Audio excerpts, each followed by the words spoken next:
asalaamaaleykum chers internautes de Lou'Bess TV ñu amaan mbégte ak kontaante tey jàkkaarloo ko yéen fii ci benn émission benn interview boo xam ne ñu koy def ak Omar Sow nga xam ne dañ ko nommé responsable pôle jeunesse Benno Bokk Yaakaar par rapport aux élections locales yi nga xam ne mi ngi waaj a ñëw Omar Sow dañu lay bàyyi nga nuyoog suñu chers internautes. Ahmadou maa ngi lay remercier ci invitation bi tout di nuyu ñëpp ñi nga xamante ne ñu ngi ñuy seetaan. di kontaan trop tamit ci débat bi nga xamante ne dinañ ko am mu concerner la Médina et le Sénégal en général te ñaan nañ yàlla tamit au sortir de cette émission ñu am ci ay pas en avant yoo xamante ne dina doon loo xamante ne dina leer ci boppu doomu aadama yi seetaan te mu jëmale aussi Sénégal kanam particulièrement la Médina. merci beaucoup Omar Sow. Omar Sow sa parcours politique lan la. waaw parcours politique bi jàpp naa ne que chaque fois bu ñu doon poser question boobu souvenir day ñëw mais en flux. macha allah parce que boo amee pap boo xamante ne dafa jege woon Senghor trop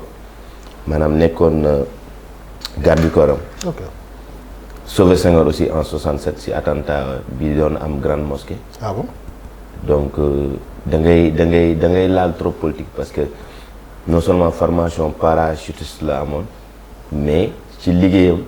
il était plus dans les renseignements généraux donc da doon dem ci meeting yi ci réunion parti politique yi et tout donc da doon yor ay documents yu confidentiels yi nga xamante ne bi ma demee ba xaw a am benn jàng ci àdduna. donc dafa nekkoon koo xamante ne idole la woon donc dama ko jege woon trop donc ça m'a permis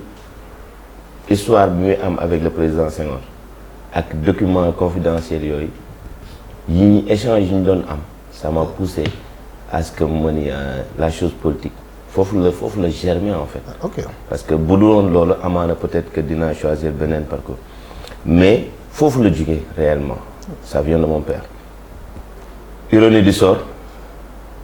m'a commencé la politique avec son premier homonyme muy Seydou Gueye le porte-parole de la présidence de la République parce que sama entrée en politique APR la tàmbale en 2009 ma nekkoon ci liste yi en tant que suppléant pour les élections locales au niveau de la Médina donc foofu laa commencé jàng ak politique ak la coalition Dekkal Ngor donc ça m'a permis à l'époque de faire le tour de la Médina d'apprendre sur le tard les choses de la politique parce que 2000 dafa nekkoon tournant dans l'histoire politique du Sénégal mooy alternance bi donc dañ doon wax changement moment boobu dañuy wax que jeunesse fougue la en fait ma àndoon ak l'opposition moo doon sama premier vote pratiquement ma voté Abdoulaye Wade donc moment boobu je me disais que voilà changement day am comme li jeunes yi di gëm di yaakaar mooy da ngay nekk jeune en général tu es toujours dans l'opposition pensant que homme providentiel bu ñëwee richesse yi dafay am après des années plus tard je me suis rendu compte que ñu bàyyi gars yi di jël les décisions à notre place est-ce que du ma dugg engagé wu xool man qu'est-ce que je pourrais faire pour ma communauté donc looloo waral sama engagement en 2009 au niveau de l'APR mais dama doon chercher ki nga xamante ne il avait les mains propres à l'époque c'est tombé sur le président Macky Sall et j'en suis ravi parce que ànd na ak moom en 2009 ànd ak moom en 2012 élire ko mais lu ma si gënoon neex bi gars yi di jubilé grand yi amoon 20 ans de parcours ñoo ma doon féliciter alors que j'étais très jeune ñoo amoon félicitations man je comprenais pas en fait ironie du sort deuxième tour élection présidentielle 2012 le maire actuel de la Médina man ak moom ñoo ko sécuriser Bamba Fall waaye man maa fay les jeunes de l'APR seen kër jëmi moom mu gérer les jeunes du parti socialiste à l'époque. ok moo tax politique dafa xaw a doy waar da nga ci parcours moom mooy li murid di wax jaar mooy waral tolluwaay. et c'était extrêmement important donc ma cheminé ak moom de 2009 à 2016 ñu dem ba en 2016 on n'était plus d'accord sur la manière d'imprimer les choses au niveau de la Médina pour son développement. Après j'ai préféré geler mes activités au niveau de l'Alliance pour la République. toog un bon bout de temps Cheikh Ba doog a fël il m'a appelé pour que je sois son conseiller au niveau de la politique. À l'époque deful woon sax politique, il était dans le social. Ma ne ko tu es un grand frère. J'ai quitté le premier volume de mon père pour rejoindre un grand frère parce que ironie du sort aussi Cheikh Ba bi may xam j'avais 3 ans. ok 3 ans parce que moom ak l'aîné de ma famille ils étaient au Britannique militaire donc Cheikh Ba passait beaucoup de temps chez moi à la Médina donc j'ai quitté un grand frère pour rejoindre un autre grand frère donc sot Cheikh def si la. nga wax léegi lu am solo mooy nekkoon nga ak Bamba Fall tey gis nañu moom mooy maire Médina lan mooy sa problème ak moom ba d'accord aussi gestion bi ñu def. non Bamba Fall j'étais pas avec lui en tant que militant de Bamba Fall non ça n'a jamais existé. On a partagé la coalition Benno Bokk Yaakaar en 2012 parce que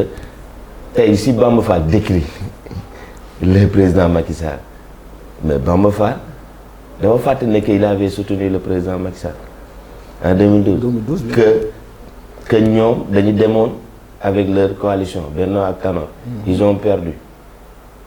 Macky jàll avec 26% jàll deuxième tour ñoom ñu ñëw soutenir ko donc ñoom peut-être man damay jàpp ne que Bamba moo am incohérence en fait ci comportement politique am ci cohérence politique am ba nga xamante ne tey il a fait du président Macky Sall son premier ennemi ba lu ko neex la koy waxee tout donc boo xoolee loolu mooy un peu sama parcours politique de 2009 à nos jours. C'est en 2016 fin 2016 la rejoindre Cheikh Ba l'actuel directeur général de la CDC ñu cheminé ba tey mu nekk DG CDC ñu war a dem conquérir la mairie au soir du 23 janvier. mais pourquoi ce choix sur Cheikh Ba lan moo la attiré Cheikh Ba ba nga yaakaar moo mën a développer Médina. question bu intéressante la xamal nit ki balaa nga koy jàppale parce que muy Médinois yi muy Sénégalais yi ils se trompent toujours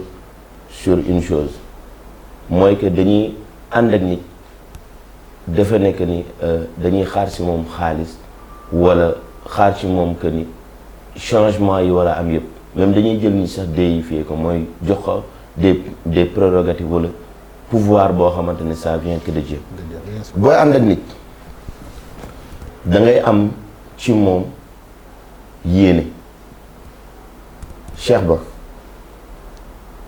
directeur général de la CDC qui fait rentrer des milliards dans les caisses de l'État à l'époque 1200 milliards moom mun njëkk nekk nit koo xamante ne tey moo jël budget bi il l'a fait passer à plus de 1000 milliards c'est le premier Sénégalais qui l'a fait et il est un fils de la Médina donc il est une fierté mais Cheikh Ba lu tax ñu cheminer en politique parce que bi ma koy xam il faisait pas de la politique man j'ai quitté la politique ñoo nekk un conseil politique il faisait du social son engagement social moo indi son intégration dans la politique lu tax ma jàppale ko c'est très simple dama ko xam li ma tàmm di wax mooy nit ku généreux mooy koo xamante ne tey il a dans son sang l'ADN de la générosité mooy moom lu ko intéressé mooy da ngay ñëw nga wax ko problème mu nit du xam nit ki mu yëkkati alalam jox ko te il donne sans compter mais beneen bi xam-xam bi mu yor man su ma ko jàppale woo xanaa damaa iñaan xanaa Bamba Fall amul xam-xam. Amadou man gëm naa ni man Omar Sow maa ëpp xam-xam Bamba Fall. daal léegi loolu foo ko teg. parce que Bamba jàngul mos ngeen gis Bamba mu tenir un débat d'idées en français mu wane ne que ni loolu day wane que da nga jàng école dafa wane ne que am nga xam-xam mun nga ma wax lan mooy CV wu Bamba Cheikh Ba c'est un énarque. En France, les énarques, ils dirigent l'administration. Les polytechniciens dirigent l'armée. wax ma CV Bamba Fall. beneen bi je vais aller plus loin. Bamba man ak moom ñoo bokk koñ bi nga xamante ne foofu la soxee ko. muy jàppoo. ñi kilifa yi nga xamante ne tey ñoo koy yar. dugal ko ci théâtre ci ASC jàppoo ñooy tey kilifa yoo xamante ne ñoo ma tette. ma leen di remercier au passage. Bamba théâtre la doon def. théâtre loolu xam naa ni gars yi Bamba Fall dañ ci tontu que ne Bamba théâtre la doon def. bu fekkee ne génneen nañ ma CV Bamba mooy ban école la jàngee fu mu jaar yan diplôme la am man sax dina doy mais Ahmadou nañu juger ci nit parce que su ma waxee sa CV dañuy sori mais nit juger ko ci argumentaire communicationnel bi muy yor vis-à-vis de la population. non mais parfois sa expérience dina la permettre parce que Bamba Fall yàgg na ci milieu politique bi yàgg na ci conseil municipal. mais moom da koy wax sax nee na 96. ba tey mu ngi fi. la nekk ci mairie Médina bi ba tey 96 ba 2021 mais xoolal ce qui se passe à la Médina en fait beneen bi. xoolal Bamba comment il a accédé à la tête de la mairie xoolal le cas du défunt maire yàlla na ko yàlla yërëm xaral ko àjjana Birame Sassoum Bamba il est parti de 4e xaw ma 5e adjoint au maire ba maire par accident maanaam Birame Sassoum jël na délégué ko tous les pouvoirs am na ay adjoint au maire yu décédé muy remplacer Birame Sassoum génn àdduna mu remplacer. ñu lay remercier bu baax Omar Sow aussi si li nga accepté suñu invitation di ne sénégalais rek à chaque fois ni lay demee élection locale lañ jëm te dinañ dem ci commune yi nga xam ne vraiment gis nañu coow dafay bëri à chaque fois dem waxtaan ak ñoom waxtaan seen programme waxtaan aussi ci ambition yi nga xam ne moom la candidat yam te lépp fii lay xewoo ci Lou'Bess TV incha allah rabbi la chaîne leader jërë ngeen jëf.